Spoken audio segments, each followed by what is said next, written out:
अस्सलाम वालेकुम दोस्तों, आप देख रहे हैं एमजे स्टूडियो। मैं हूं आपका दोस्त मोहम्मद जमाल। एक और नई वीडियो लेकर आपकी खिदमत में हाजिर हूं। दोस्तों, पाकिस्तान के इलेक्शन 2018 के हवाले से नताइज के ऊपर वीडियो लेकर आपकी खिदमत में हाजिर हूं, जिसके अंदर आपको मुख्तलिफ हलकों के नतीजों के बारे में बताऊंगा कि कौन सा उम्मीदवार कामयाब हुआ और कौन सा उम्मीदवार नाकाम। तो सबसे पहले हम आगाज़ करेंगे लाहौर के हलका NA 129 का। इसके बारे में गैर हतमी गैर सरकारी नतीजा जो मौसूल हुआ है, इसमें अयाज सादिक कामयाब हो गए हैं। लाहौर के हलका NA 129 से लीगी रहनुमा अयाज सादिक कामयाब हुए।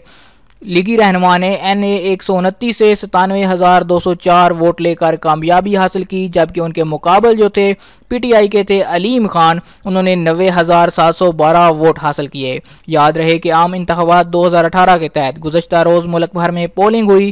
गुज़श्ता रोज़ दिन भर अवाम ने पोलिंग स्टेशन का रुख किया और अपने पसंदीदा उम्मीदवार और जमात को वोट डाला। इंतखाबात 2018 के गैर सरकारी गैर हतमी नताइज का सिलसिला जारी है।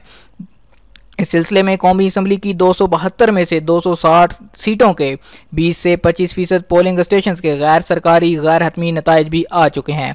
अब तक मौसूल होने वाले गैर सरकारी नताइज के मुताबिक तहरीक इंसाफ बाकी जमातों पर बरतरी हासिल किए हुए है। कौमी असम्बली की 272 में से 260 नशिस्तों के गैर सरकारी गैर हतमी नतीजों में से तहरीक इंसाफ अब तक कुल 120, जबकि नून लीग 61, पीपल्स पार्टी को 40, MMA को 11 और MQM को 7, जबकि आज़ाद उम्मीदवार 16 नशिस्तों पर बरतरी हासिल कर चुके हैं।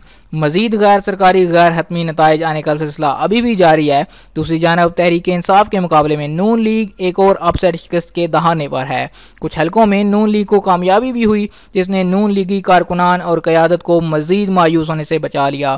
ताज़ा तरीन इतलात के मुताबिक सरदार अयाज सादिक लाहौर के हलका NA 129 से कामयाब हो गए हैं।